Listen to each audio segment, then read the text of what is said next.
வணக்கம். அத்தனை கூட்டுறவுத்துறை ஊழியர்களுக்கும் எனது கனிவான வணக்கம். அதாவது என்னுடைய கருத்து என்னன்னா, நமது சபாநாயகர் அவர்கள் வந்து பேசியிருக்காங்க, எம்ஜிஆரை நினைவு கூர்ந்திருக்காங்க. இந்த நினைவு கூறும்போது அவர் ரேஷன் கடைக்கு தான் போய் ஆய்வு பண்ணி போயிருக்கார். எம்ஜிஆர் திடீர்னு ஆய்வு போயிட்டு அந்த அரிசி தரத்தை பார்த்துருக்காரு. அப்புறம் அந்த எடை சரியாக போடுறாங்களான்னு பார்த்துருக்காரு. மக்கள்கிட்ட எல்லா விநியோகம் சரியாக வருதா, டயத்துக்கு திறக்கிறாங்களா அப்படின்னு கேட்டிருக்காரு. அது ரொம்ப அந்த நினைவு கூர்ந்த விஷயம் ரொம்ப வரவேற்புக்குரிய விஷயமா இருக்குது. ஏன்னா அப்போது அது எம்ஜிஆர் தான் கூட்டுறவுத்துறையை வந்து ஆரம்பித்தார். இந்த தமிழ்நாடு நுகர்வோர் வாணிப கழகம் இருக்கு இல்லையா, சிவில் சப்ளை கார்பரேஷன், அது கலைஞர் அவர்கள் ஆரம்பித்தது. அதனால் எம்ஜிஆர் அவர்கள் ஆரம்பித்த இந்த கூட்டுறவுத்துறை வந்து ரொம்ப ரொம்ப ரொம்ப சம்பளம் கம்மி. ஸோ அதன் பின்னாடி வந்து அந்த திராவிட முன்னேற்ற கழகம் வந்து இதுக்கு முக்கியத்துவம் தரல. ஏன்னா அது எம்ஜிஆருடைய ஆரம்பித்தது சொல்லிட்டு ஒரு பாலிசியாக பண்ணிட்டாங்க. அதனுடைய விளைவு வந்து இன்னைக்கு வரைக்கும் அந்த கூட்டுறவுத்துறையில் ஒர்க் பண்ணுறவங்க எம்ப்ளாயி ரொம்ப கம்மியாக சம்பளம் வாங்குறாங்க. அதாவது சம வேலைக்கு சம ஊதியம் சொல்லிட்டு கிட்டத்தட்ட ஒரு 40 ஆண்டு காலம் எனக்கு தெரிஞ்சு இந்த திராவிட கட்சிகள் வந்து இந்த எம்ப்ளாயை ஏமாற்றிக்கிட்டே அடிக்கடி போராட்டத்துக்கு கூப்பிட்டு போவாங்க, திரும்பி வந்துடுவாங்க. அவ்வளோதான், போராட்டம் மட்டும் தான் நடக்கும். அதற்கான ரிசல்ட் ஒன்றுமே கிடைக்காது. சம வேலைக்கு சம ஊதியம், சம வேலைக்கு சம ஊதியம் கூக்குரல் இடுவதோட சரி. இன்னொரு விஷயம் என்னென்னா, அதிமுக ஆட்சி இருக்கும்போது திராவிட கட்சியில் இருக்க பெரிய பெரிய விஐபிஸும் சேர்ந்து இதுக்கு பொருள் கொடுப்பாங்க சும்மா.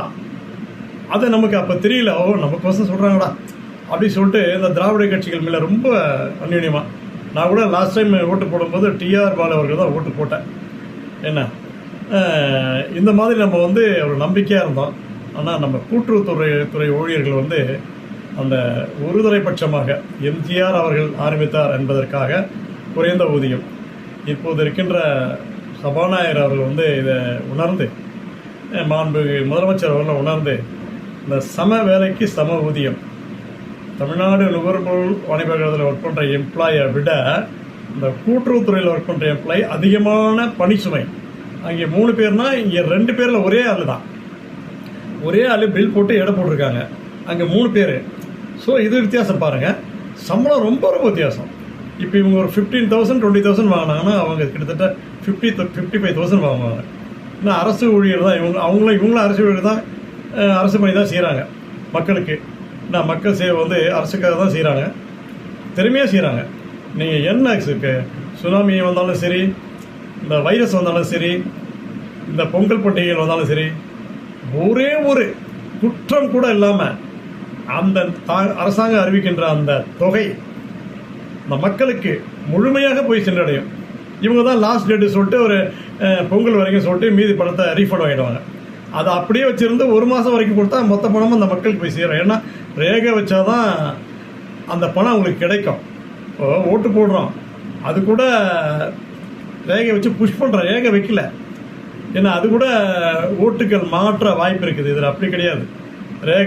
ரேகை வச்சோம்னா நீங்கள் பணம் வாங்கிட்டீங்கன்னு சொல்லி உங்களுக்கு மெசேஜ் வரும்.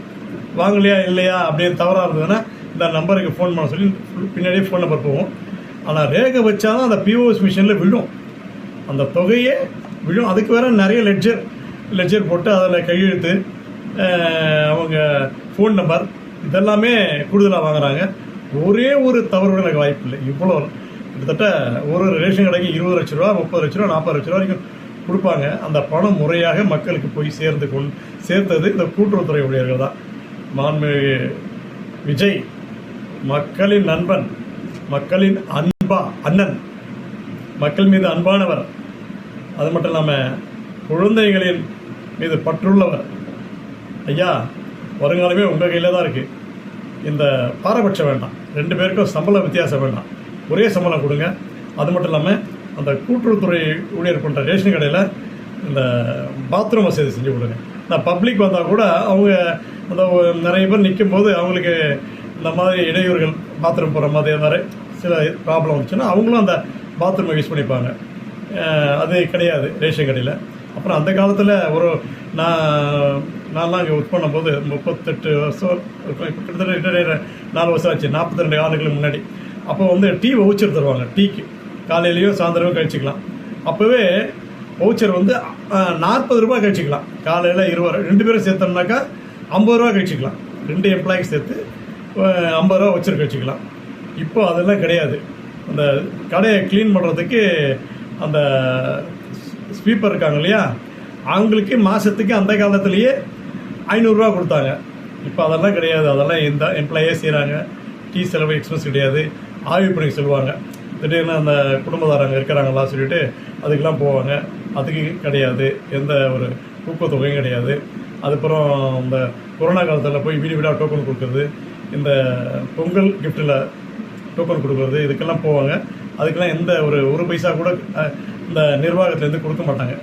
ஐயா, ரேஷன் பொருள் மக்களுக்கு தரமாக திருப்திகரமாக அளிக்கப்பட்டால் அந்த ஆட்சி தான் நிலைக்கும் என்பதை திரு எம்ஜிஆர் அவர்கள் சொல்லியிருக்காங்க. அதன் அடிப்படையில் நீங்கள் அந்த எம்ப்ளாய்க்கு தேவையானதெல்லாம் பூர்த்தி பண்ணிட்டேங்க. ஒன்றுமே எந்த மிஸ்டேக்கும் கிடையாது. துறையிலே சிறந்த துறை கூட்டுறவுத்துறை என்பதை தங்களுக்கு மிக கனிவோடு தெரிவித்துக் கொள்கிறேன்.